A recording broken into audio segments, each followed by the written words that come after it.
Hey guys, welcome back to the Rant 115. This is the Bourbon Bandit, otherwise known as the Bearded Bourbon. and I'm accompanied by the one and only Beanie Bro. Yee. And we have another question for you guys. All right, so I just want to go ahead and ask right away. This is for you listening and for you, Mr. Beanie Bro. Tell me. Last video, we talked about things that we like to do in our pastime, right? We ranted about video games, censorship. How about this? Theme parks. Hear me out. Hear me out. Are they as magical and as amazing as you remember them to be when we were kids? I got an answer for you. Hit me. No. So that brings me to my point, right? So here's what I remember, right? I remember being a kid, sitting in the car, finding out wherever we're going, whether it's Disneyland, whether it's Universal Studios, Knott's Berry Farm, whatever local theme park you guys have, right? I remember having that feeling like, oh shit, am I skipping school for this? You know what I mean? And the excitement that you get, right? And getting there and it being like, okay, I'm about to have a good day. But when I go there now as a grown-ass man, it feels slightly different. And let me ask you, dude, why is that? You know what? It's a multitude of reasons. Hit me. Biggest thing now, I mean, what's everybody stressing about nowadays? Money. So, dude, that money's ridiculous. It's ridiculous. The price of all these amusement parks, Yeah. way overpriced. And they're also commercialized as well. Everything is designated now just to get you to cough up more money. You know what? You know what I mean? And we've talked about this where they got a different price for the parking, Yep. the ticket itself. Yep. They now offer some form of a premium pass where it's solicited or shown to be a VIP where you get into a line of a specific ride sooner than others. And then, of course, the merchandise and everything else. You know, I've even seen certain subscription passes at a certain amusement parks to charge where you can download your photo after the ride. Right. You know what I mean? Yeah.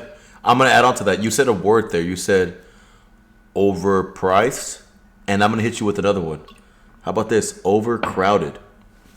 All right, hear me out. Overcrowded. Like, just to go to your point, you can mention there's different passes, different types of admissions that you can get to enter the park. And then on top of that, you're still waiting, right? Don't get me wrong. I remember, just to bring back the childhood factor here, I remember waiting in line, sure. But, for example, look at right now, right? We're approaching Halloween time, right? Halloween Horror Nights, you're looking at, pushing 2.5 hours to go through, a 2 to 3 maze, if that? Ridiculous. Are you getting what you're paying for? And I'm going to be honest, bro. If I'm paying that amount of money, right? If I'm adjusting whatever, my schedule, my personal life, right? And I find out that I have to wait that long for a 2 to 3 minute experience, am I getting the bang for my buck, or am I being low key ripped off? What do you think? You're being ripped off. You know? So it forces you to where the only option that you have is to get their VIP experience. And an amusement park like Halloween Horror Nights at Universal Studios, they even have multiple stages to it. Whereas Disneyland may have your standard ticket, and then you can get the Genie Pass or whatever it's been named in the past to attend or to get into a ride or an experience faster. Halloween Horror Nights, I recently checked because I actually do enjoy horror and I like going to those. I've gone in the past. Yeah. They have their standard ticket, they have an express, and then they have VIP where it's almost double the regular standard price. And they'll try and throw fancy things in there, as like, oh, parking is included. Guess what? If I'm buying a ticket admission to your amusement park, I'm assuming the parking is already free. It should be included. Yeah. You know what I mean? And we can go on a separate tangent about that. Why am I paying for parking? Oh my gosh. when I just bought a ticket. You know How else did I get here, baby? Yeah. Oh my god! I don't walk like a pilgrim. Yeah, we're not the guy from Jumper where we can just teleport. Also, great movie. Love it. Shout out right there, You know dude. what I mean? No, I agree. And then, okay, I'm just gonna add on to that a little bit more. Okay, so yeah, there's the different pricing, right? So, how much profit do these amusement parks, these theme parks, need to make, and why is it that we continue to go, knowing, right? Because who sits there in a 2.5 hour line going like, it's okay, like it's gonna be worth it? No, we're there because what do we tell ourselves? We already paid for it, we're already here, and we're gonna have a good time, right? And don't get me wrong, yeah, that moment when you have the good time, yeah, it's a good time, obviously, but at the same time, it's like you're convincing yourself of that the entire way. And I'm gonna play devil's advocate for a second. So Halloween Horror Nights, one can argue, well, of course it's gonna be packed. Why wouldn't it be packed? Bourbon Bandit, it's one time out of the year. Fair point. But then why is Disneyland packed 24/7? Yeah. Right? Absolutely. Why are other local major theme parks in our area packed all the time? Who's been there on like a Monday, a Thursday, a Friday, whatever, you name it, not the weekend, and you're like, why is it still packed? Don't these people work? Even though obviously you're not working because you're there too.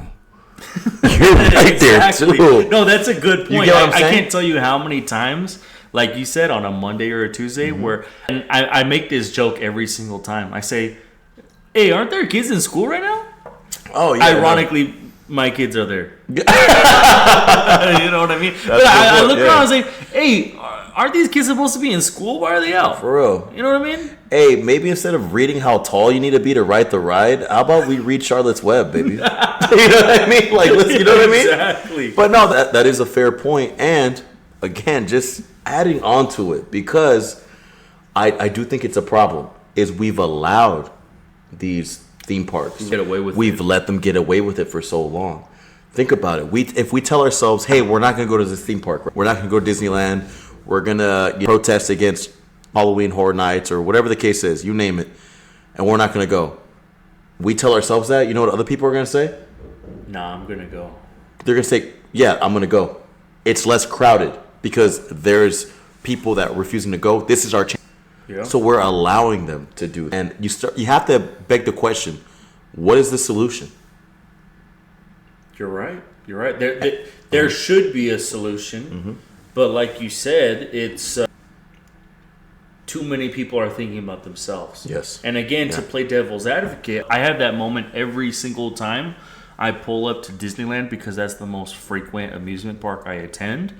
Every time I pull up in that line, I think to myself, $35? Yeah. More than most of your California residents make hourly. And you got to think to yourself, wow, I worked an hour of my life to not even afford this parking. Yeah. And you know what stings the most, bro? Let me hit you with a fact. Go ahead. Disneyland, that parking structure, I think it was either, I don't know if it was Mickey and Friends, but they also have their Pixar parking structure. Yeah. One of those was funded by the taxpayers of Anaheim. Oh. Do you think as a California resident, or let alone an Anaheim resident, you get in there for free? Oh, I'm going to go with probably not.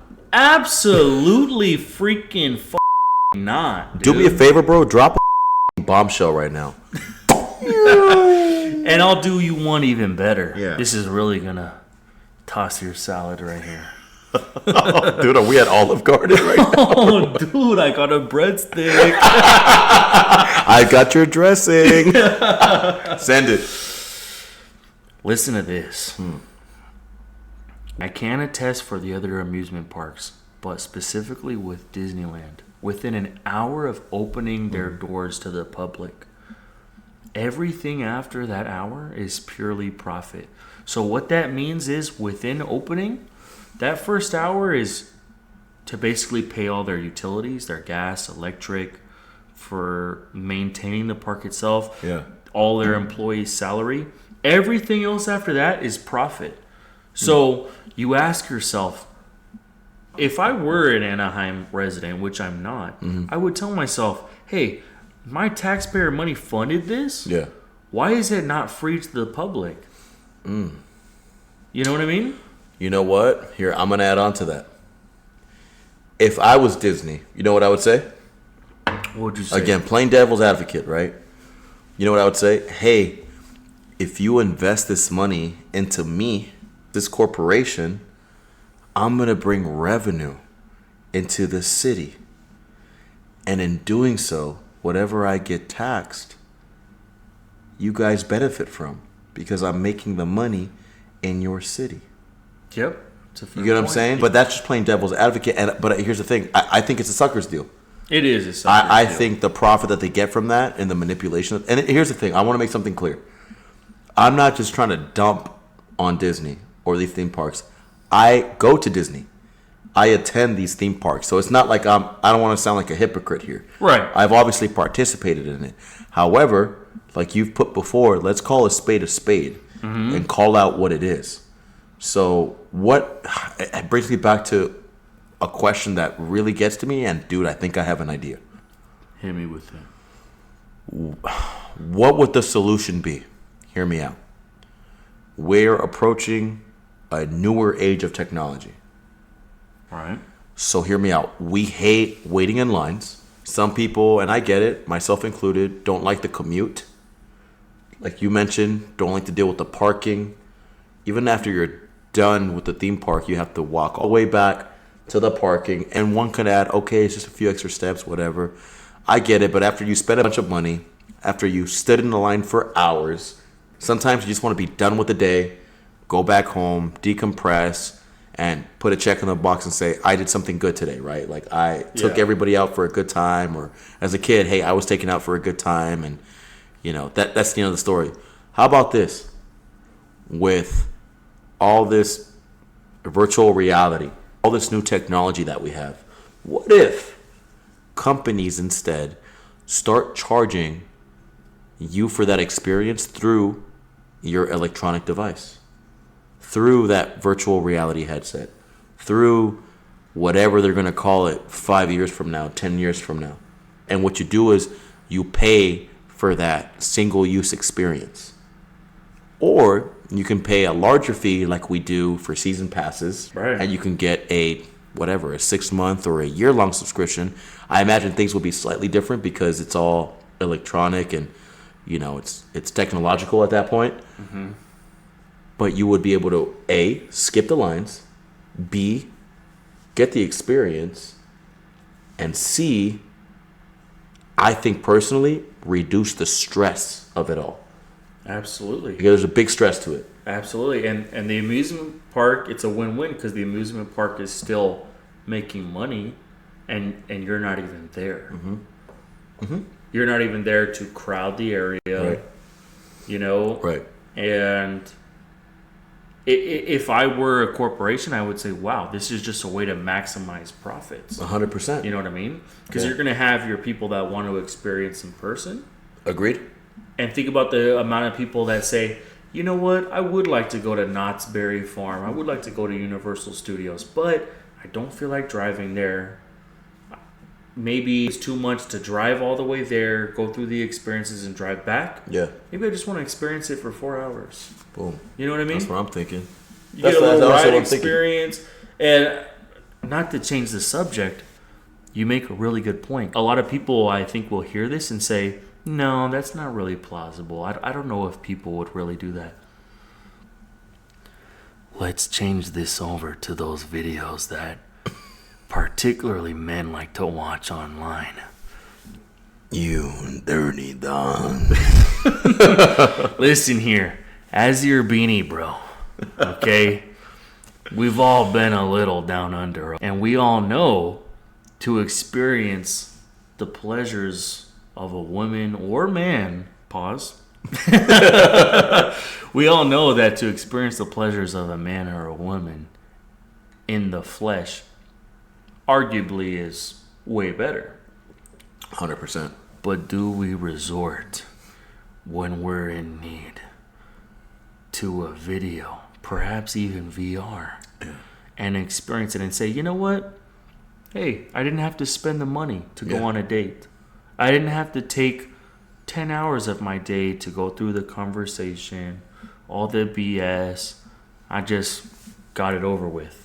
You know what I mean? Agree. No, I get what you're saying. Think about it. I guarantee you there's people that are, you know what, I know there are individuals that go just for the experience itself. Yeah. There's a lot of people that attend amusement parks that can't even, they get motion sickness on the rides. They can't even go on most of it and enjoy it, but they just want to see the scenes. The scenes, the aesthetics, the vibe.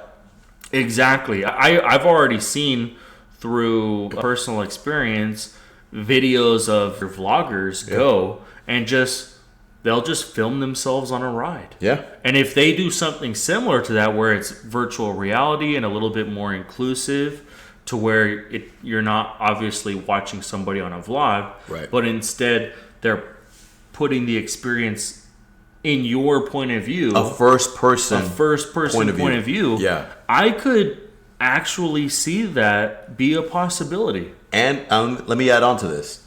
How many times, and this is like a question for our viewers and a question for you, right, as my certified beanie bro. Yeah. Is, hear me out. How many times have you been to an amusement park and you had, let's say you go twice. Do you have the same experience every time? Or do you have one experience that is subpar from the other? Oh, absolutely the latter. Right? Absolutely the So, latter. adding on to that, if I were the company, I would like to reduce or mitigate the likelihood of my guests having a less than enjoyable experience. So, you know what I would do? What would you do, bro?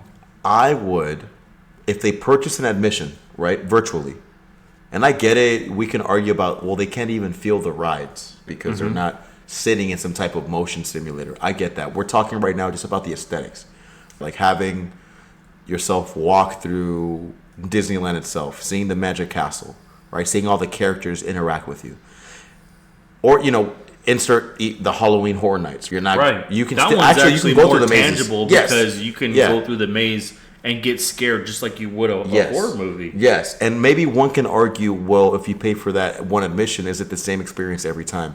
No. Like we said earlier, it's probably be more cost effective if I were the company to sell random experiences through my admissions.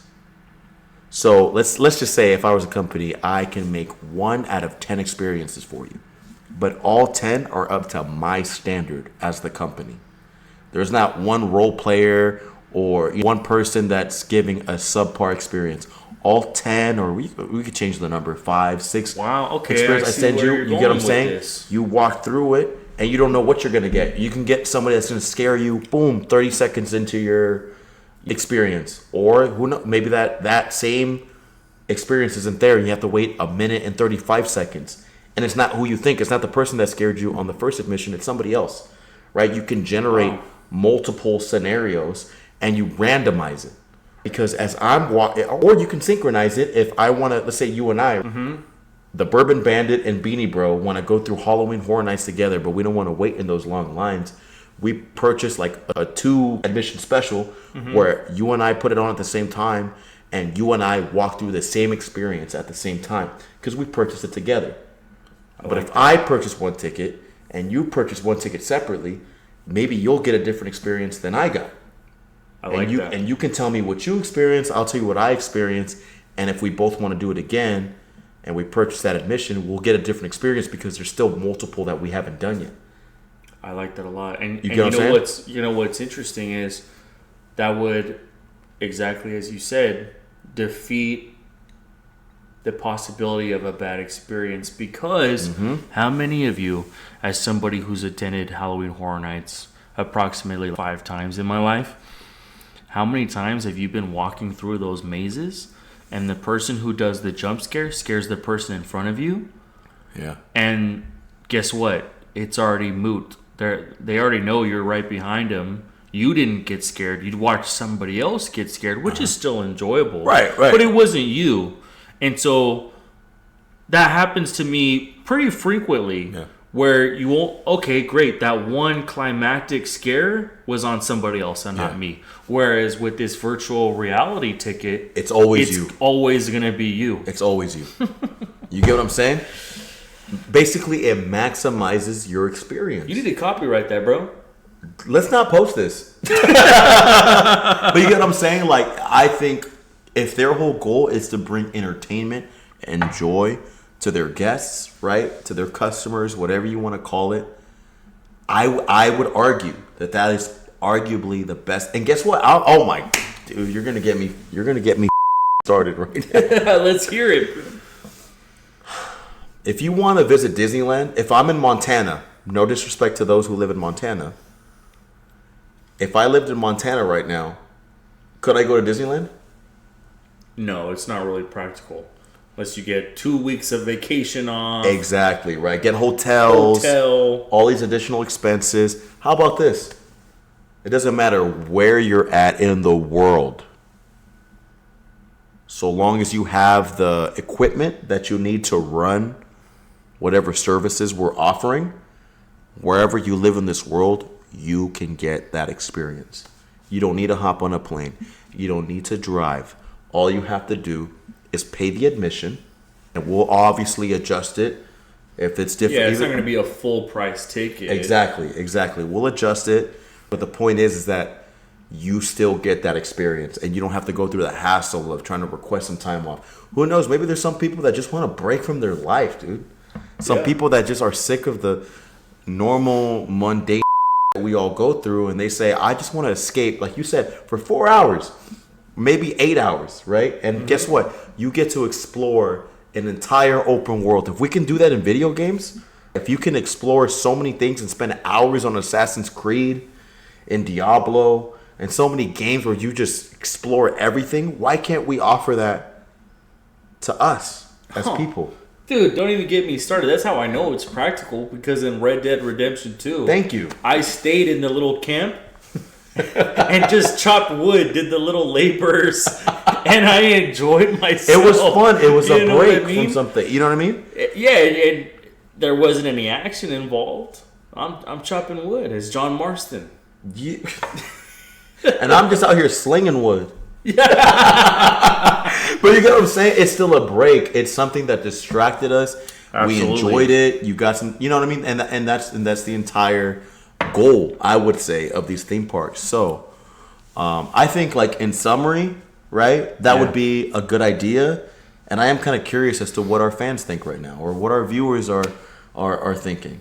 Yeah, let us know, what parts of amusement parks do you find annoying? What makes you not want to attend? You know what I mean? Whether it be financial reasons, whether it's time, political reasons, whether you don't want to attend Disneyland because of your political affiliations. Maybe you don't want to go to Halloween Horror Nights because of the lines, the overcrowding. Maybe you're not a horror fan. Let us know what your thoughts are, and drop a comment, and maybe say if you agree with our little virtual reality tour. That's what I'm really curious about. And give us a solution, you know? Yeah. We come up with rants, but at the end of the day, at least in all of our videos, we try to find a solution. To it. We don't want to just blatantly go on a 20-minute rant criticizing something and not offer a solution. Agreed. And that's honestly my thing here is I want to hear what they think about that solution, because I think this virtual reality, accessible to anybody, right? Solution is the most practical. And again, it offers the best that the company, the theme park, can offer, because they are vetting, they're editing and approving. This is what I want them to think of Disneyland. This is what I want them to think of Halloween Horror Nights. This is what I want them to think of, Six Flags. This is the experience that I want them to feel. It's vetted through them. It's approved by them. And that means we, as the consumers, get the best that they have to offer. And at the end of the day, it's up to us to determine whether or not that met our standards. Yep. And you hit it right on the nail, bro. Yeah, I just want to know consumers have the power. And it's about dang time that we wield it.